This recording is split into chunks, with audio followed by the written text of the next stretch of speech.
Lahore central jail में 23 मार्च 1931 की शुरुआत किसी और दिन की तरह ही हुई थी। फर्क सिर्फ इतना था कि रात आई जबरदस्त आंधी सुबह होते होते सुहानी ब्यार में बदल गई थी। लेकिन जेल के कैदियों को उस समय थोड़ा अजीब सा लगा जब 4 बजे ही वार्डन चरत सिंह ने उनसे आकर कहा कि वो अपनी अपनी कोठरियों में चले जाएं। उन्होंने इसका कोई कारण नहीं बताया। उनके मुंह से सिर्फ ये निकला कि ऊपर से आदेश है। अभी कैदी सोच ही रहे थे कि माजरा क्या है। जेल का नाई बरकत हर कमरे के सामने से फुसफुसाते हुए गुजरा कि आज रात भगत सिंह, राजगुरु और सुखदेव को फांसी दी जाने वाली है। जेल के कैदियों ने बरकत से मनुहार की कि वो फांसी के बाद भगत सिंह की कोई भी चीज उन्हें ला दे, ताकि वो अपने पोतों पोतियों को बता सकें कि कभी वो भी भगत सिंह के साथ जेल में बंद थे। बरकत भगत सिंह की कोठरी में गया और वहां से उनका पेन और कंघा ले आया। सारे कैदियों में उस पर अधिकार जताने की होड़ सी लग गई। आखिर में इसके लिए ड्रॉ निकाला गया। अब सब कैदी चुप हो चले थे। उनकी निगाहें उनकी कोठरी के सामने होकर जाने वाले रास्ते पर लगी हुई थी। भगत सिंह और उनके साथी फांसी पर लटकाए जाने के लिए उसी रास्ते से गुजरने वाले थे। एक बार पहले जब भगत सिंह उसी रास्ते से ले जाए जा रहे थे तो पंजाब कांग्रेस के नेता भीमसेन सच्चर ने ऊंची आवाज कर उनसे पूछा था, आप और आपके साथियों ने लाहौर षड्यंत्र केस में अपना बचाव क्यों नहीं किया? भगत सिंह का जवाब था, इनकलाबियों को मरना ही होता है, क्योंकि उनके मरने से ही उनका अभियान मजबूत होता है, अदालत में अपील से नहीं। वार्डन चरत सिंह भगत सिंह के खैर ख्वाह थे और अपनी तरफ से जो कुछ बन पड़ता था उनके लिए करते थे। उनकी वजह से ही लाहौर की द्वारकादास लाइब्रेरी से भगत सिंह के लिए किताबें निकालकर जेल के अंदर आ पाती थी। भगत सिंह पर खासा काम करने वाले चमन लाल अपनी किताब भगत सिंह डॉक्यूमेंट्स में लिखते हैं, भगत सिंह को किताबें पढ़ने का इतना शौक था कि एक बार उन्होंने अपने स्कूल के साथी जयदेव गुप्ता को लिखा था कि वो उनके लिए कार्ल लीबनेक की मिलिट्रिज्म, लेनिन की लेफ्ट विंग कम्युनिज्म और अपटन सिंक्लेयर का उपन्यास द स्पाई कुलबीर के जरिए भिजवा दें। भगत सिंह जेल की कठिन जिंदगी के आदी हो चले थे। उनकी कोठरी नंबर 14 का फर्श पक्का नहीं था, उस पर घास उगी हुई थी। कोठरी में बस इतनी सी जगह थी कि उनका 5 फीट 10 इंच का शरीर बमुश्किल उसमें समा पाए। भगत सिंह को फांसी दिए जाने से 2 घंटे पहले उनके वकील प्राणनाथ मेहता उनसे मिलने पहुंचे थे। मेहता ने बाद में लिखा था कि भगत सिंह अपनी छोटी सी कोठरी में पिंजड़े में बंद शेर की तरह चक्कर लगा रहे थे।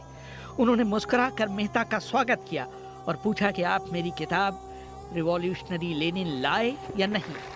जब मेहता ने उन्हें किताब दी तो वो उसे उन्हीं के सामने पढ़ने लगे, मानो उनके पास अब ज्यादा समय न बचा हो। मेहता ने उनसे पूछा कि क्या आप देश को कोई संदेश देना चाहेंगे? भगत सिंह ने किताब से मुंह हटाए बगैर कहा, सिर्फ 2 संदेश, साम्राज्यवाद मुर्दाबाद और इनकलाब जिंदाबाद। इसके बाद भगत सिंह ने मेहता से कहा कि वो पंडित नेहरू और सुभाष बोस को मेरा धन्यवाद पहुंचा दें, जिन्होंने मेरे केस में गहरी रुचि ली थी। भगत सिंह के साथ ही रहे शिव वर्मा अपनी किताब रेमिनिसेंसेस ऑफ फिलो रिवॉल्यूशनरीज में लिखते हैं, मैं भी उसी जेल में था जिसमें भगत सिंह को रखा गया था। एक शाम हमारी जेल के ताले खोले गए और हमसे बाहर निकलने के लिए कहा गया। सरकार चाहती थी कि भगत सिंह की फांसी से पहले हमें वहां से हटा दिया जाए।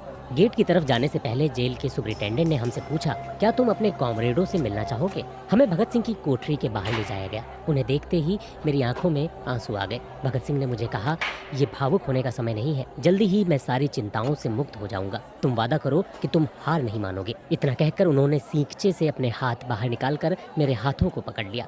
जैसे ही जेल सुपरिटेंडेंट ने ये दृश्य देखा, उसने चिल्लाकर आदेश दिया, मार्च। ये मेरी भगत सिंह से आखिरी मुलाकात थी। भगत सिंह से मिलने के बाद मेहता राजगुरु से मिलने उनकी कोठरी पहुंचे। राजगुरु के अंतिम शब्द थे, हम लोग जल्द मिलेंगे। सुखदेव ने मेहता को याद दिलाया कि वो उनकी मौत के बाद जेलर से वो कैरम बोर्ड ले लें जो उन्होंने उन्हें कुछ महीने पहले दिया था। मेहता के जाने के थोड़ी देर बाद जेल अधिकारियों ने तीनों क्रांतिकारियों को बता दिया कि उनको वक्त से 12 घंटे पहले ही फांसी दी जा रही। अगले दिन सुबह 6 बजे के बजाय उन्हें उसी शाम 7 बजे फांसी पर चढ़ा दिया जाएगा। भगत सिंह मेहता द्वारा दी गई किताब के कुछ पन्ने ही पढ़ पाए थे। उनके मुंह से निकला, क्या आप मुझे इस किताब का एक अध्याय भी खत्म नहीं करने देंगे? भगत सिंह ने जेल के मुस्लिम सफाई कर्मचारी बेबे से अनुरोध किया कि वो उनके लिए उनको फांसी दिए जाने से एक दिन पहले शाम को अपने घर से खाना लाए। लेकिन बेबे भगत सिंह की ये इच्छा पूरी नहीं कर सके, क्योंकि भगत सिंह को 12 घंटे पहले फांसी देने का फैसला ले लिया गया और बेबे को जेल के गेट के अंदर घुसने ही नहीं दिया गया। थोड़ी देर बाद तीनों क्रांतिकारियों को फांसी की तैयारी के लिए उनकी कोठरियों से बाहर निकाला गया। भगत सिंह, राजगुरु और सुखदेव ने अपने हाथ आपस में जोड़े और अपना प्रिय आजादी गीत गाने लगे। कभी वो दिन भी आएगा कि जब आजाद हम होंगे, ये अपनी ही जमीन होगी, ये अपना आसमां होगा। फिर इन तीनों का एक एक करके वजन लिया गया। सबके वजन पहले से बढ़ गए थे। इन सब से कहा गया कि अपना आखिरी स्नान करें। फिर उनको काले कपड़े पहनाए गए, लेकिन उनके चेहरे खुले रहने दिए गए। चरत सिंह ने भगत सिंह के कान में फुसफुसाकर कहा कि वाहे गुरु को याद करो। भगत सिंह बोले, पूरी जिंदगी तो मैंने ईश्वर को याद नहीं किया। असल में मैंने कई बार गरीबों के क्लेश के लिए ईश्वर को कोसा भी है। अगर मैं अब उससे माफी मांगू तो वो कहेगा कि इससे बड़ा डरपोक कोई नहीं है। इसका अंत नजदीक आ रहा है, इसलिए ये माफी मांगने आया है। जैसे ही जेल की घड़ी ने 6 बजाए, कैदियों ने दूर से आती कुछ पद चापें सुनी। उनके साथ भारी बूटों के जमीन पर पड़ने की आवाजें भी आ रही थी। साथ में एक गाने का भी दबा हुआ स्वर सुनाई दे रहा था, सरफरोशी की तमन्ना अब हमारे दिल में है। तभी अचानक जोर जोर से इनकलाब जिंदाबाद और हिंदुस्तान आज़ाद हो के नारे सुनाई देने लगे। फांसी का तख्ता पुराना था, लेकिन फांसी देने वाला काफ़ी तंदुरुस्त था। फांसी देने के लिए मसीह जल्लाद को लाहौर के पास शाहदरा से बुलवाया गया था। भगत सिंह इन तीनों के बीच में खड़े थे। वो अपनी माँ को दिया गया वो वचन पूरा करना चाहते थे कि वो फांसी के तख्ते से इनकलाब जिंदाबाद का नारा लगाएंगे। भगत सिंह पर किताब लिखने वाले प्रोफेसर मलविंदर जीत सिंह वराइच लिखते हैं, लाहौर जिला कांग्रेस के सचिव पिंडी दास सोंधी का घर लाहौर सेंट्रल जेल से बिल्कुल लगा हुआ था। भगत सिंह ने इतनी जोर से इनकलाब जिंदाबाद का नारा लगाया कि उसकी आवाज सोंधी के घर तक सुनाई दी। उनकी आवाज सुनते ही जेल के दूसरे कैदी भी नारे लगाने लगे थे। तीनों युवा क्रांतिकारियों के गले में फांसी की रस्सी डाल दी गई, उनके हाथ और पैर बांध दिए गए। तभी जल्लाद ने पूछा, सबसे पहले कौन जाएगा? सुखदेव ने सबसे पहले फांसी पर लटकने की हामी भरी। जल्लाद ने एक एक कर रस्सी खींची और उनके पैरों के नीचे लगे तख्तों को पैर मारकर हटा दिया। काफी देर तक उनके शव तख्तों से लटकते रहे। बाद में उन्हें नीचे उतारा गया और वहां मौजूद डॉक्टरों लेफ्टिनेंट कर्नल जे नेल्सन और लेफ्टिनेंट कर्नल NS सोधी ने उन्हें मृत घोषित किया। कुलदीप नैयर अपनी किताब विदाउट फियर में लिखते हैं, एक जेल अधिकारी पर फांसी का इतना असर हुआ कि जब उससे कहा गया कि वो मृतकों की पहचान करे तो उसने ऐसा करने से इनकार कर दिया। उसे उसी जगह पर निलंबित कर दिया गया। बाद में एक जूनियर अफसर ने ये काम अंजाम दिया।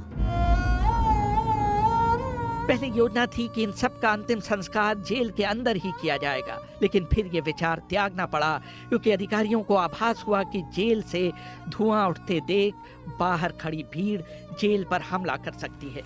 इसलिए जेल की पिछली दीवार तोड़ी गई। उसी रास्ते से एक ट्रक जेल के अंदर लाया गया और उस पर बहुत अपमानजनक तरीके से उन शवों को एक सामान की तरह फेंक दिया गया। पहले तय हुआ था कि उनका अंतिम संस्कार रावी के तट पर किया जाएगा, लेकिन रावी में पानी बहुत ही कम था, इसलिए सतलज के किनारे शवों को जलाने का फैसला लिया गया।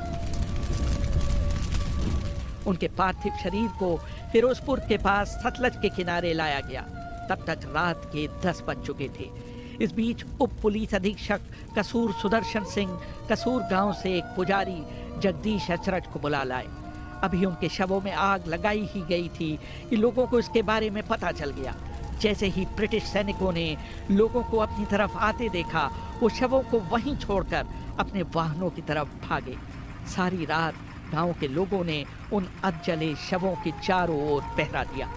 अगले दिन दोपहर के आसपास जिला मजिस्ट्रेट के दस्तखत के साथ लाहौर के कई इलाकों में नोटिस चिपकाए गए, जिसमें बताया गया कि भगत सिंह, सुखदेव और राजगुरु का सतलज के किनारे हिंदू और सिख रीति से अंतिम संस्कार कर दिया गया।